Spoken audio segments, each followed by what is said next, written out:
I've had my PlayStation 5 for about a year and a half now, and my biggest complaint of the digital PS5 is that the storage of 667GB is definitely not enough, given that some games such as Warzone take up more than 100GB. Earlier this year, the PS5 got an update allowing us to add an additional internal M.2 SSD to increase storage. In this video, I will go over how to do this. Before installing the new drive, you should ensure that your console has the latest system software update. When it comes to choosing an SSD, it is important to first look over the requirements on the PlayStation website. Some of the requirements are that it must be a Gen 4 M.2 NVMe SSD, have a capacity between 250GB and 4TB, read speeds of at least 5500 MB per second, and of course, it also has to fit inside the expansion slot, so if it does not specify that it is PS5 compatible, make sure it has the right dimensions. Your PS5 console also requires effective heat dissipation with a cooling structure such as a heatsink and a heat transfer sheet.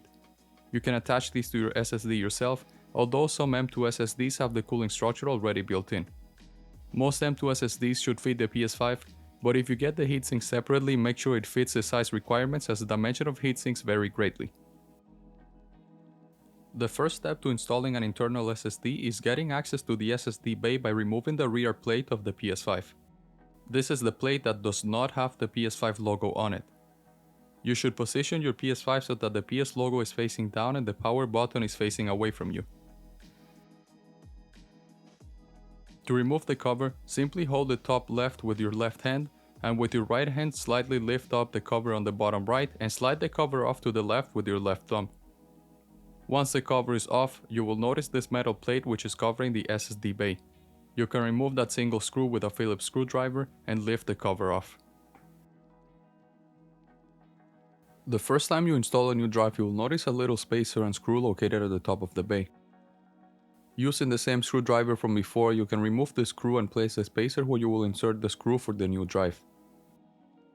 Once the spacer is in the correct slot, you can slide the SSD in and insert the screw to hold it in place. If you need to add a heatsink such as myself, you will install it now instead of the original metallic plate that you removed before. Now that the SSD is fully installed, you can place the rear plate back on your PS5. To install it, simply line up the cover and slide it to the top while pushing downwards until you hear a click. The first time you turn on your PS5 with the new drive, you will get a message saying you have to format the drive. If there is currently any data saved on the drive, it will be permanently erased.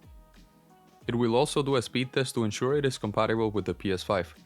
Once that's done, you should see the drive by going to Settings and then Storage.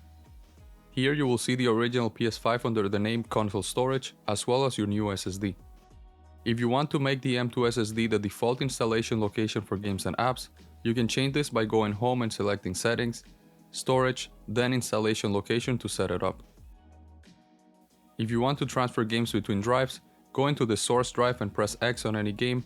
You will then see the option Select Items to Move. From there, select all the games you want to transfer and press Move.